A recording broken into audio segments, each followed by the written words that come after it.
comparte con vosotros lectura del Santo Evangelio según San Lucas. Al salir Jesús vio a un cobrador de impuestos llamado Leví, que estaba sentado en el puesto donde cobraba. Jesús le dijo: sígueme. Leví se levantó, lo dejó todo y empezó a seguirlo.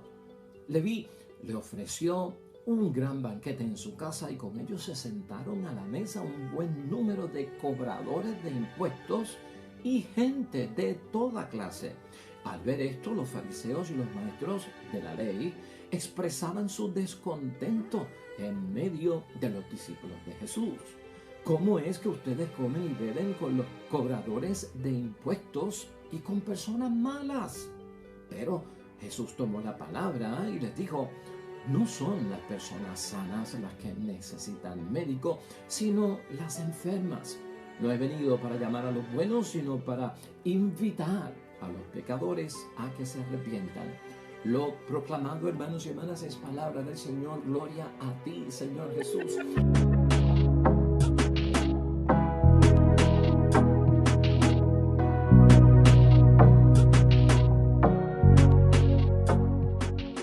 Pues ahí lo tenemos, hermanos y hermanas, la conversión de parte de Mateo ante la llamada de nuestro Señor Jesucristo. Una vida de pecado transformada en una vida de gracia, hermanos y hermanas. Estamos en el Evangelio de San Lucas, capítulo 5, versículos 27 al 32. Y nos va a servir de apoyo y también de complemento Isaías, que es la primera lectura de hoy, del capítulo 58, versículos 9 al 14. Donde Isaías nos dice la fórmula que tenemos que utilizar para que vuelva a brillar la luz de Dios en nosotros, para que vuelva a brillar la luz de Cristo en nosotros, hermanos y hermanas, que la luz es la gracia, hermanos y hermanas, lo que dispersa las tinieblas, lo que nos alumbra el camino, lo que reflejamos de Dios a los demás. Y el Salmo 85 no se queda atrás. También tenemos que meditarlo en parte porque este salmo es una súplica que hacemos a Dios: enséñame, Señor, el camino para que siga tu verdad. Y Cuaresma nos lleva a que, hermanos y hermanas, ciertamente podamos nosotros encontrar la verdad. Hermanos y hermanas, con la conversión de Mateo, que lo hemos discutido aquí en otras ocasiones, la grandeza que vemos es lo que Dios hace por nosotros. ¿Te acuerdas que estamos viviendo esta Cuaresma bajo esa premisa o como esa idea fuerza también que nos va a llevar a entender por qué tenemos que entrar en el modo de Cuaresma durante estos 40 días y para qué? Lo que Dios hace por nosotros. Antes de yo empezar a hacer cosas por Dios, compasión y comprensión. Eso es lo que queremos acentuar hoy en la palabra de Dios. Yo entro en la Cuaresma, hermanos y hermanas, buscando que con mi reflexión, que con mi cambio de vida, que mi conversión se encuentre ante Dios con comprensión y compasión, porque eso va a provocar un favor excelente para mí.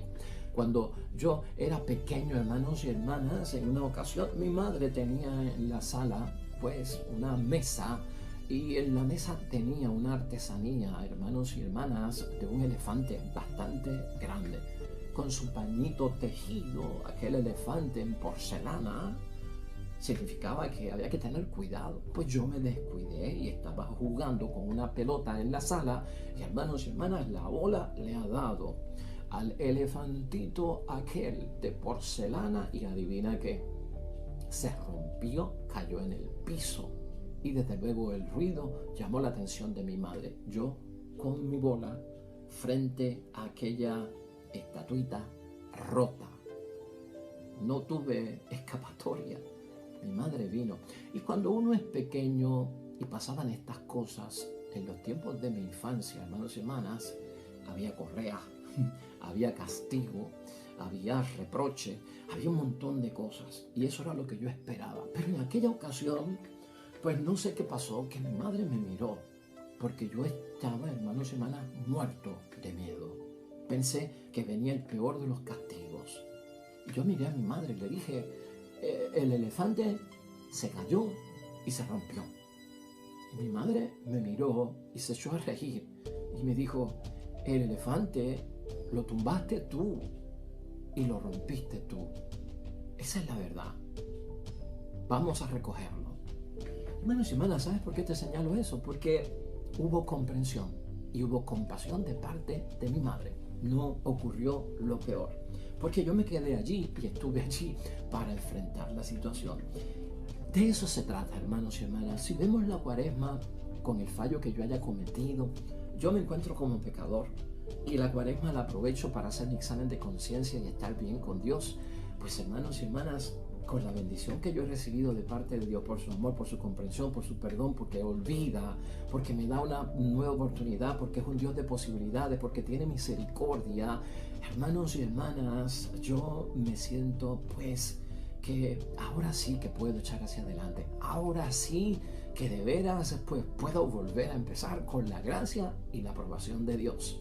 Entonces, de eso vamos a hablar hoy. Idea fuerza que nos va a llevar a entender un poquito mejor esto, hermanos, es la siguiente: seamos modelos de pecadores arrepentidos. Seamos modelos de pecadores arrepentidos. No nos convirtamos en esta Cuaresma, hermanos y hermanas, en modelos de no pecadores, en modelos de yo no peco, en modelos de yo no hablo mal. Seamos modelos de que estuve mal, caí en el pecado, me arrepentí, Dios me perdonó y aquí estoy para comenzar de nuevo. La pregunta, hermanos y hermanas, clave del Evangelio de hoy es una que asombra muchísimo. ¿Cómo es que ustedes comen y beben con personas malas? Esta es la queja de aquellos que están viendo lo que Cristo está haciendo. Porque, hermanos y hermanas, el médico está con el enfermo, ¿sí o no? Eso es lo que Cristo aclara. La misión de Jesucristo es la de rehabilitar al que ha caído en la bajeza del pecado. Porque el propósito de Jesús, hermanos y hermanas, veremos nosotros en la Cuaresma, es invitar, dice la palabra de Dios hoy, a los pecadores a que se arrepientan. Los sanos, los que están buenos, no necesitan médicos, dice Jesucristo. No necesitan ni tan siquiera una invitación para arrepentirse. Aquí, hermanos y hermanas, la pregunta es, sinceramente, la Cuaresma nos lleva a todos nosotros a preguntarnos y a saber en nuestro examen de conciencia quién alrededor nuestro, quién en esta tierra está sano totalmente. ¿Quién alrededor nuestro y quién pues en nuestra casa, hermanos y hermanas, es bueno a totalidad, es bueno a plenitud y no tiene alguna herida, alguna mancha, alguna caída o algún pecado todavía vivo? La situación es que hay muchos que se creen que no son pecadores. Los fariseos del tiempo de Jesucristo el Señor, tú y yo lo sabemos, y los maestros de la ley, hermanos y hermanas, se creían puros, inmaculados, limpios ante los ojos de Dios, sanos y buenos. Nosotros no necesitamos nada de eso. Por eso es que ellos no querían contaminarse con la gente pecadora, y Cristo se contaminaba, así por decir, con la gente pecadora, porque esa era su misión. Ellos, hermanos y hermanas, los que se creen libres de todo pecado, yo no peco, no me voy a confesar porque no tengo pecados mortales, pues hermanos y hermanas, este tipo de personas lamentablemente no entienden porque hay una misión para los pecadores, porque tenemos que ir a donde está el pecado, a donde está el riesgo, a donde está el que está haciendo el mal. No lo entienden. Por eso es que tenemos que preguntarnos, cuando hay gente así que dicen que yo estoy bien y no soy pecador, ¿qué entendemos nosotros por la vida perfecta? ¿Qué entendemos nosotros por la santidad? ¿Qué entendemos nosotros por estar libre de pecado? Hermanos y hermanas, la palabra de Jesucristo nos ayuda a entender en muchas ocasiones que la verdadera perfección a la que nos llama Dios, la verdadera santidad a la que nos llama Dios, sí envuelve el estar libre de pecado y el de yo confesarme y hacer mi examen de conciencia para buscar el perdón y la gracia de Dios. Pero también, a modo más profundo, hermanos y hermanas, la vida perfecta, ser perfectos como vuestro Padre del cielo es perfecto, es imitando a Dios. Y de hecho hay otro evangelio que lo dice un poquito más en entendibles, sean misericordiosos como Dios es misericordioso. Lo que busca Jesucristo cuando nos llama a la santidad y a la perfección es que imitemos a Dios. ¿Qué de Dios es lo que tengo yo que imitar? Y me llama la Cuaresma el amor tan grande que tiene Dios. Y que Dios, hermanos y hermanas, tiene un espíritu comprensivo, un espíritu de compasión. Si esto está claro aquí, hermanos y hermanas, en el mismo Evangelio de San Lucas que estamos discutiendo hoy, en el capítulo 6, versículos 35 al 36. Amen a sus enemigos, hagan el bien, presten sin esperar nada a cambio, entonces la recompensa de ustedes será grande y serán hijos del Altísimo, que es bueno con los ingratos y los pecadores. Sean compasivos, como es compasivo el Padre de ustedes. Esa es la perfección, esa es la santidad, hermanos y hermanas. Entonces vale la pena uno preguntarse, hermanos y hermanas, ¿por qué existen cristianos? ¿Por qué existen católicos que se creen superior a los demás? ¿No? ¿Por qué los cristianos insistimos en muchos momentos en poner barreras, hermanos y hermanas, donde Dios no las pone? ¿Por qué ponemos barreras donde Dios no las quiere? Tanto para llegar al pecador que necesita salvación, tanto para mí que soy pecador y necesito el perdón de Dios. Por eso es que en la Cuaresma tenemos que tener mucho cuidado, hermanos y hermanas, con el énfasis que se hace tanto en la práctica religiosa. Porque hay quien cree que por la práctica religiosa yo demuestro mi perfección y mi santidad. Tengamos cuidado con eso. Los fariseos, hermanos y hermanas, con sus ritos, con sus prácticas religiosas de pureza, creían, hermanos y hermanas, que estaban bien con Dios y que eran superiores a los demás y que no tocaban el pecado. Los discípulos de Juan el Bautista vimos nosotros también, hermanos y hermanas, la importancia tal vez exagerada que le daban a las oraciones y a los días de ayuno, que lo hacían con frecuencia y que Jesucristo tuvo que poner en su sitio. ¿Por qué? Porque esto les daba un tono de que nosotros hacemos cosas, ayunamos con frecuencia y ustedes no, como un cierto reproche de que nosotros estamos bien y ustedes están mal. ¿Qué tipo de situación es esa? ¿Hacia dónde nos lleva eso? ¿Cómo es posible, hermanos y hermanas, que nosotros podamos encontrar esas barreras tan fuertes en el orden religioso, en la iglesia, en la comunidad cristiana, en la familia, entre los amigos? ¿Estás dándote cuenta? Nos hemos preguntado a nosotros en algún momento, hermanos y hermanas, si sería bueno preguntarnos en el ánimo de entender el proceso espiritual de la Cuaresma, hacia dónde nos quiere llevar Jesucristo con la conversión de Mateo, Leví, con lo que hace Jesucristo con él. Ciertamente Jesucristo está tratando de llevar a los fariseos que se quejan por lo que él hace y se escandalizan a donde tienen que estar. Eso es lo mismo que tiene que hacer Jesús con nosotros. Yo, esta Cuaresma, debo dejarme llevar a donde Cristo me quiere llevar. Y yo no debo dejarme llevar donde yo me quiero llevar con esta distancia que pongo entre aquello que es los malos allá, los buenos acá. Los que hacemos las cosas religiosas, los que no hacen las cosas religiosas. Pregúntate en esta Cuaresma, ¿a dónde te quiere llevar Jesús? La Cuaresma también nos sirve, hermanos y hermanas, para preguntarnos por qué mucha gente no acepta que son pecadores. ¿Por qué hay mucha gente que le tiene miedo a decir soy pecador? Y esto es bueno que lo entendamos, porque esto va a ayudarnos en sanación interior a todos nosotros y en espiritualidad. A veces nosotros no queremos aceptar que somos pecadores por la forma en que nosotros tratamos a los pecadores. Porque sabemos la forma tan ingrata, la forma tan indecente, la forma poco amoroso, la forma, hermanos y hermanas, que no tiene comprensión, que no tiene compasión con la que tratamos a los pecadores. Yo no quiero pasar por eso. Por lo tanto, mejor levanto la bandera de que yo no soy pecador. Y te señalo algunas de estas prácticas que tenemos hacia los pecadores y lo que siente el pecador, que muchas veces es lo que lo aleja de su propia conversión. El pecador vive bajo la opresión del recto. Yo soy bueno, tú eres malo. Yo soy religioso, tú no vas a la iglesia. Yo comulgo, tú no comulgas. Eso afecta muchísimo a aquel que quiere convertirse a Dios y levanta la mano como pecador. El pecador, en segundo lugar, experimenta, hermanos y hermanas, lamentablemente ese dedo acusador que se levanta contra él de parte de aquel que se cree perfecto, que se cree santo, que se cree recto delante de Dios. Eso es lo que pasa. Tiene como que ese dedo encima de él, que, hermanos y hermanas, es de acusación, no es de comprensión y no es de compasión. Que nos sintamos indignados porque una persona comete un pecado inmoral, claro que sí.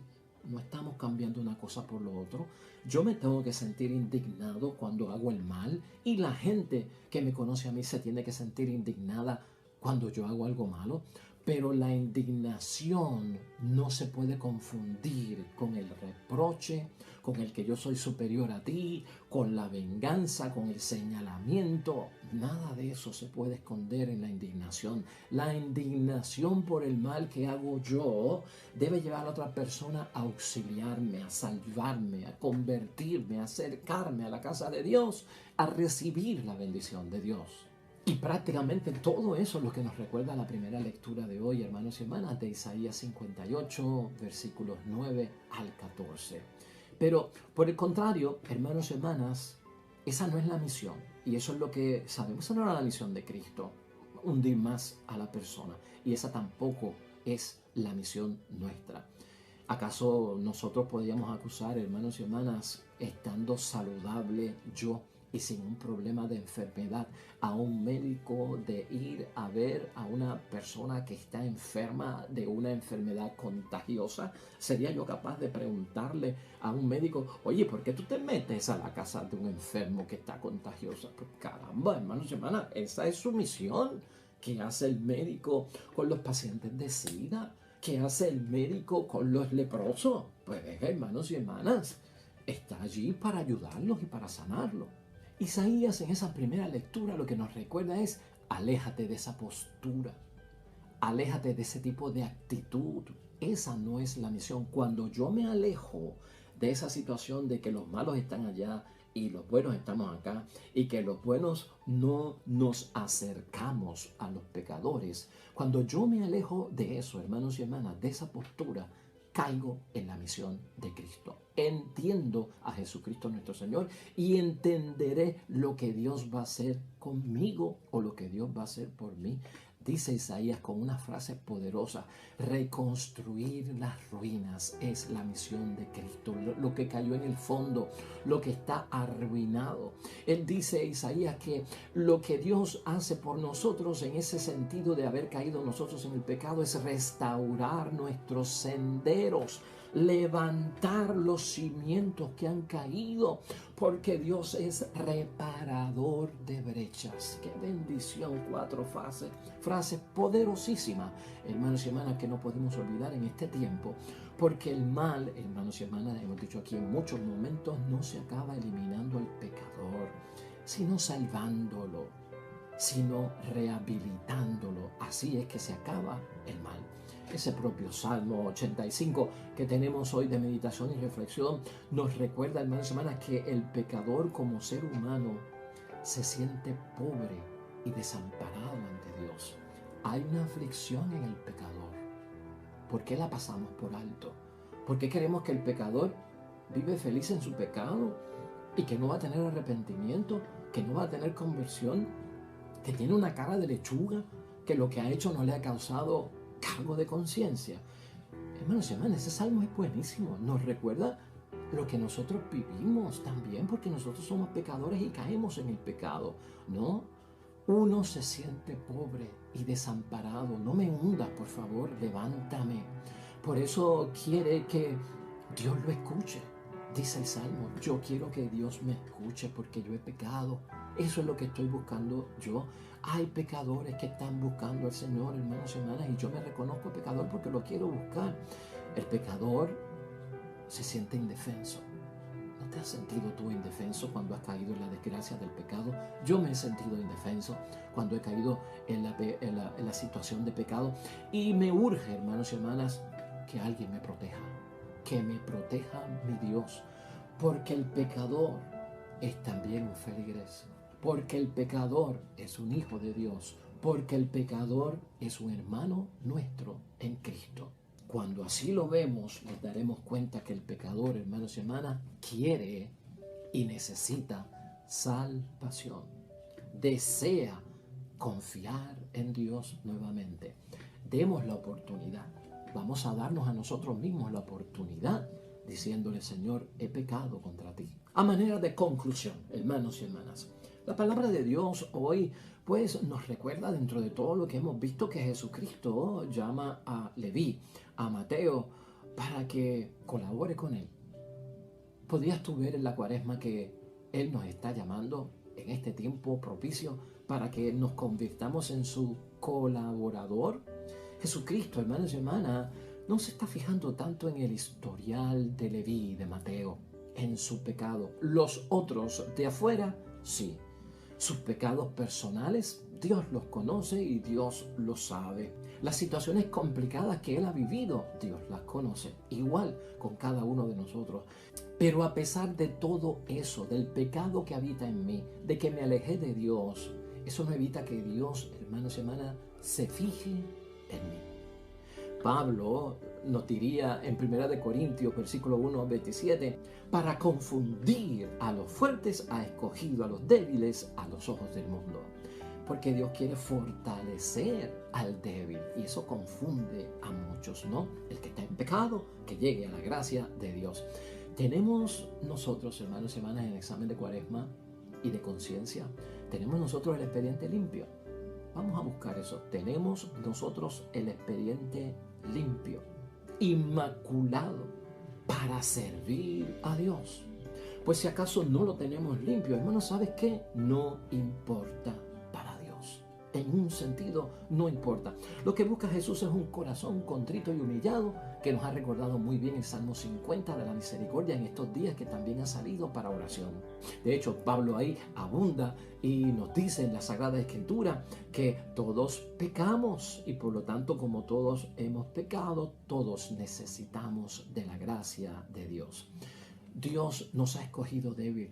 Dios te ha escogido débil, hermano y hermana. Dios me ha escogido a mí en mi debilidad para darme ¿qué? Su propio poder, la fuerza que me sana. Eso lo dijo San Agustín, para darme su poder. ¡Qué bendición! Eso es lo que hace Dios por nosotros. Pecador, para darme su gracia. Dios no menosprecia a nadie, hermanos y hermanas. Jesús nos enseña que nuestro discipulado debe ser incluyente. Debemos incluir y comprometido, hermanos y hermanas, con los más necesitados, con los pecadores, porque yo también lo soy y quiero esa ayuda de parte de Dios. Por eso reiteramos la idea a fuerza: seamos modelos, hermanos y hermanas, de pecadores arrepentidos. Antes de estar buscando ser modelos de santidad y de perfección para vernos mejor que los demás, superiores que los demás, porque eso sería entonces impresionar al mundo. El espectáculo y el show, que es vanidad de vanidades y no tiene en mente lo que Dios ha hecho por mí. Finalmente, hermanos y hermanas, escucha estas palabras de Isaías, que son una meditación que nos va a ayudar a entender mucho de esto. Y con esto terminamos. Si en tu casa no hay más gente explotada, si apartas el gesto amenazante y las palabras perversas, si das al hambriento lo que deseas para ti y sacias al hombre oprimido, brillará la luz en las tinieblas y tu oscuridad se volverá como la claridad del mediodía. Yahvé te confortará en cada momento. En los lugares desérticos te saciará. Él rejuvenecerá tus huesos y será como huerto regado, cual manantial de agua que es inagotable. Volverás a edificar sobre las ruinas antiguas y reconstruirás sobre los cimientos del pasado, y todos te llamarán el que repara sus muros, el que arregla las casas en ruinas. Porque de eso se trata, de rehabilitar, de reconstruir a los demás y también a nosotros, dejarlo hacer por parte de Dios. Y finalmente el versículo 14, entonces te sentirás feliz con Yahvé. ¿Ves que la cuaresma tiene felicidad? Vamos a sentirnos feliz con nuestro Dios, hermanos y hermanas. Vivamos esta cuaresma en busca de la comprensión y la compasión que Dios nos da siempre. Oremos junto al Salmo 85.